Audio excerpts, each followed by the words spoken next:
What's up, everybody? Welcome back to Wealth Not Weight. I am your host, Joseph Coizza, and today we are talking about something very important related to health on our Motivational Monday, second Motivational Monday as I'm dubbing it. We are talking about health misconceptions.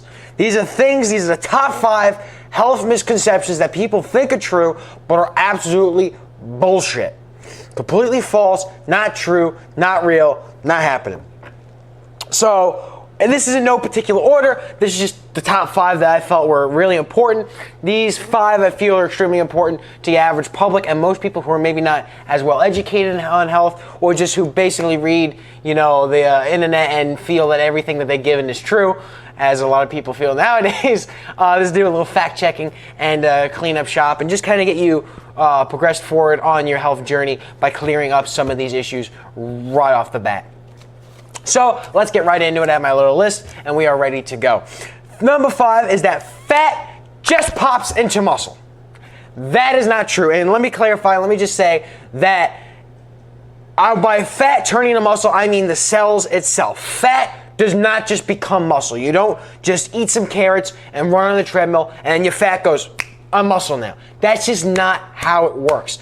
Any basic understanding of biology, and especially if you go further into nutrition, which is a further aspect of biology, you have your carbs, you have your fats, otherwise known as lipids, and you have your proteins. Everything is made up of those, and the cell is kind of made up of those parts, those little combinations. And your fat cells are made up of certain types. They have a certain recipe to them. Think of it like a recipe. They have a certain recipe. You just can't make a cake and then turn it into a Danish. That's just not how that works. You don't take a chocolate cake and turn it into a cherry Danish. It doesn't have the same spot. It doesn't have the same parts. You can't turn a car into an airplane just automatically. It doesn't have the same parts. You need to add or take away things and change up that recipe, change up that blueprint. Fat cells would have to be broken down. Laws of thermodynamics, law of conservation of energy. Things don't just appear or disappear. They change. Fat cells have to be broken down and then changed. They don't just switch. Things have to happen. It has to be equal and opposite reactions to things. These are basic laws of science that you need to apply to the situation. Any basic understanding of 9th grade biology will tell you that fat cells don't just automatically become muscle. And inversely, muscle doesn't become fat cells. What has to happen is you have to have proper diet, good nutrition, and proper exercise, and then you could break down those fat cells, and then maybe some of those nutrients, and then the nutrients you're adding can then combine and create muscle cells when you have the right proteins, you have the right exercise, and parts of that can be done. But your fat cell, again, you don't just eat a couple carrots, maybe some grapes, and then run on a treadmill, lift the weight, and then that fat cell goes, boop, I'm a muscle cell now overnight. That's not how it works. You have to break down and have the proper diet, the nutrients going into it, and then the exercise, which is sort of that process of building it, and then it'll turn into muscle cells. Not immediately just becoming fat to muscle, or vice versa, muscle to fat. Moving on to number 4, you just need to eat less. That's the common thing of diet. Oh, I just need to eat less. That is not true. For someone like me, in my situation, I ate a fuck ton. I ate a metric, ridiculous amount of food. I'd come in, I'd have on a work day, it'd be 30 cups of soda. I'd have a full pizza that's 8 slices, 16-inch pizza by myself, loaded to the fucking nines with as many toppings, fattening toppings, no vegetables. Fuck that shit. That's the way I felt about it back in the day. And loaded to the 9 with all the sugary fat toppings I could have, and then have a dessert pizza, I said that right, covered in Nutella and peanut butter, again 14 inches of that, and just that would be my weekend. I'd have that, maybe, and then of course breakfast and lunch, and have that 2 or 3 times a weekend. That is in that situation you need to eat less, but it's also that you need to eat the right foods. I'm currently helping my father with his diet, and I talk to a lot of people who say, oh, I'm just trying to cut back. Yes, you lose weight by consuming less calories than what you burn off. That is correct. But most of the time, if you just have a sandwich for lunch, you have a couple slices of pizza for dinner, and you have some fattening food for the breakfast, maybe some muffins and a bunch of orange juice, all that equates to a lot of sugar, unhealthy sugars, a lot of unhealthy fats. It's your nutrients that you need to focus on. You may need to eat less, but you also don't need to starve yourself. You just have to focus on having the right foods. If you have a whole bowl full of lettuce, and you can eat a ridiculous amount of lettuce. You could eat more food in, say, lettuce than you could eat a pizza worth of lettuce. and you'd have less fat and unhealthy nutrients by eating that. You can eat 2 pizzas worth of lettuce probably, and then eating that pizza. It's not necessarily just eating less, it's eating the right nutrients. You have to have the proper amounts of proteins. You have to have your complex carbs, which we're going to get into later. You have to have your complex carbs. So you have to have the right amount of healthy fat and watch your unhealthy fats. You have to watch saturated fats. You have to watch your sugars. It's more about the nutrients that you eat, and then of course eating less if you're eating a lot normally. But you have to watch more of the nutrients. You can eat ridiculous amounts of healthy foods and still be okay. Maybe even more than you would eat of unhealthy foods, but if they're healthy, nutrient-based foods that are helping you turn those, get rid of that fat, it's helping you burn off that fat, it's helping you build your muscle, you're getting the right protein, it's giving you energy with those complex carbs and not just storing itself in unhealthy fat like the sugars and unhealthy fats, then it's going to be better for you than just eating less. You don't need to necessarily eat less. That may be something you need to do, but not everybody who goes on a diet, and actually most people I would imagine, don't need to just eat less. You all need to focus on your nutrition, not just eat less food.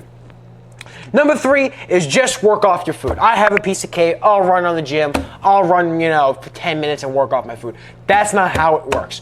Yes, you can burn calories by doing cardio and weightlifting. Yes, you can work off those calories by going to the gym and doing things, but you won't work off those chemicals. If I ate just 80 grams of sugar, maybe those calories, inherently some sugars, if I eat a packet of sugar, it won't have a high calorie amount per se, but if I ate a lot of sugar, I can work off those calories, again, maybe, but you're still consuming that chemical, you're still consuming that nutrient. Again, back to the amount of calories, the amount of food.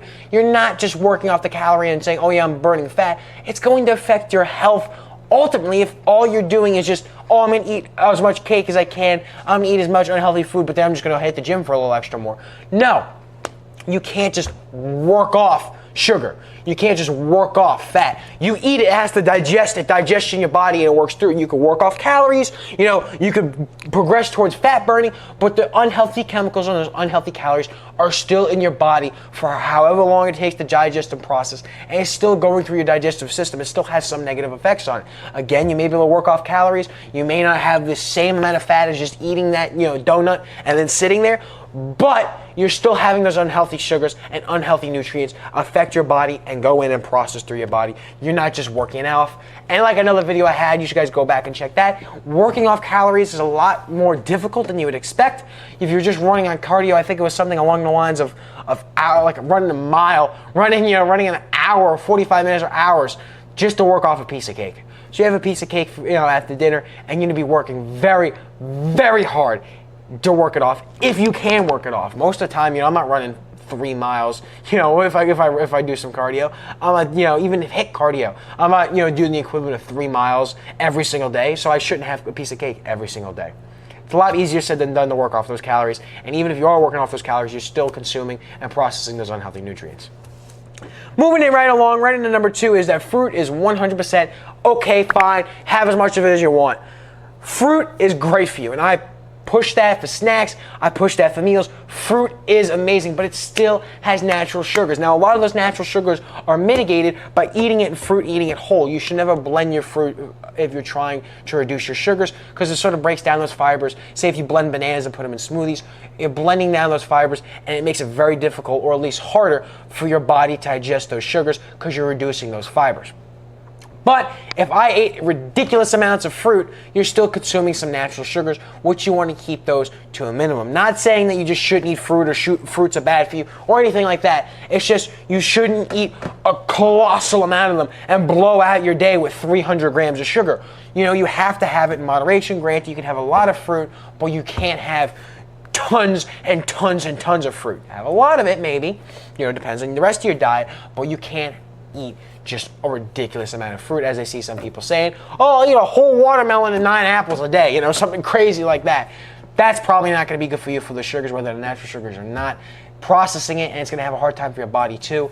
Those fibers do process a little bit, but you're still consuming a lot of sugar, regardless whether they're natural, unhealthy sugars. You shouldn't be eating a ridiculous amount of any type of sugar, regardless whether they're natural or simple sugars. Now, with that said, if you're going to have something like an added sugar or a natural sugar, I would push more towards natural sugars. And again, those natural sugars are good to you. It gives you a little bit of flavor. Eating the fruit and the fiber helps you break it down. It's good to get a little bit of sugar in your day. But eating too much of it isn't going to help you. There's such a thing as too much of a good thing. And then which brings us down to our last thing is that carbs are bad. People think carbs are bad and they're not. Sorry for hitting the table. But carbs are bad. I'm on a no carb diet. Well, a carb, think of it like your body as your smartphone. Your carbs are your energy source. You plug your smartphone into a charger and it gets power. Your fats are your battery. That helps you store all that energy you get from carbs and other nutrients. And the protein is like the function. The protein is like your Twitter. The protein is like the camera, the light, the screen. That's the function of the body, is the proteins. You can't do anything unless you have the right amount of carbs. Now, if you're cutting out carbs completely, you're going to hurt yourself ultimately. You need to have complex carbs. Complex carbs are a big friend of the channel. We'll put it there. It feels like I mention them every single health video because they're really important and a lot of people don't understand this. But complex carbs are extremely important and they're different to, say, simple carbs and your unhealthy carbs, because instead of having white bread, you have whole grain, whole wheat breads, which digest slower, digest better in your body, so those natural sugars don't build up as fat and it doesn't slow you down. It has that more energy it's pushing to you. It's like back in the day when you used to charge, it was like 1 amp per second or something like that on the phones, and they come out with fast chargers where it charges 2 amps per second on the phone. Now everything charges a lot quicker. Showing my age a little bit, even though I'm 20, going back a bit for technology. But that's how it is. Those simple carbs are constricting the amount of energy it gets and building up fat, when those complex carbs, they digest a little bit slower, but ultimately give you more energy. So it's important to have complex carbs. Again, not a major amount is such thing as too much of a good thing. You want to have the correct amount of complex carbs using certain calorie apps and certain diets. You have to sit there and set yourself up and you go, okay, I have to have 130 grams of carbs, let's just say, something along those lines. If I'm having 100, let's just say, carbs a day, keep myself energized, I need to have complex carbs. And some examples of complex carbs is always a whole grain, whole wheat toast, and bread. You don't have to have a toast if you don't want to. Fruits, again, don't eat too many of them, but fruits, things like apples, bananas, grapes, great. Brown rice, quinoa, stuff of that nature is really good for your complex carbs, and that will give you your energy and reduce the amount of fat that you're building. But you have to have carbs in your diet. Some form of carbohydrate is extremely important so you have your energy to work out and maneuver and do things. Otherwise, you're just going to be super tired, and that's a lot of things that I hear people talk about. I started my diet, I'm super tired. What have you been doing? I cut out all my carbs too. Well, you're not having enough carbs. You have to have complex carbs. You have to have the right amount of carbs, but you also have the right type of carbs, that being a reasonable amount of complex carbs, so you're not tired and you have the energy to perform and do the things of your daily tasks and then work out and maneuver more. Plus, then you just feel a lot more energized, and that's great. So carbs aren't the enemy. Simple carbs are the enemy. Complex carbs, healthy. So that's it, guys. That's our top 5 health misconceptions. What's the one that you guys really knew? What's one that you guys kind of learned? Obviously, those are the questions of the day. What's something that you learned, and what's something that maybe you knew? If you guys had any other suggestions, feel free to leave a comment below. And as always, make sure you like, comment, and subscribe. It really means a lot to me and makes me happy every time I see a new subscriber to the channel. I'm trying to get out there and help as many people as I can. So I'll see you guys next time. Thank you.